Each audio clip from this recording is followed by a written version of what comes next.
विद्यार्थी मित्रांनो, भारत हा शूरवीरांचा देश आहे.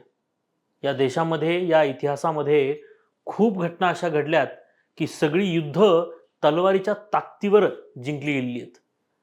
तलवार हे एक असं हत्यार आहे जे प्राचीन इतिहासापासून ते अगदी आधुनिक भारताच्या इतिहासापर्यंत वापरलं गेलं.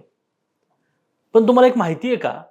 भारतीय शासकांकडे म्हणजे लक्षात घ्या, राजपूत शासक असतील किंवा दक्षिणेकडचे शासक असतील, म्हणजे बिगर इस्लामिक शासक जे होते, म्हणजे इस्लामिक शासक येण्याच्या अगोदरचे बरं का, अशा भारतीय शासकांकडे तलवारी ह्या चंद्रकोरीच्या आकाराच्या नव्हत्या बरं, तलवारी सरळ होत्या. इस्लामिक शासक ज्यावेळेस यायला लागले त्यावेळेस तलवारी थोड्याशा चंद्रकोरी आकाराच्या आल्या आणि मुघलांच्या कालखंडामध्ये मात्र या तलवारी अशा पद्धतीने तयार झाल्या होत्या. मुघलांच्या कालखंडात बऱ्याच वेळेस राजपूत शासकांना या चंद्रकोरीच्या आकाराच्या तलवारी सुद्धा भेट दिल्या गेलेल्या आहेत आणि इस्लामिक शासकांना भारतीय शासक सुद्धा या तलवारी भेट देत असायचे.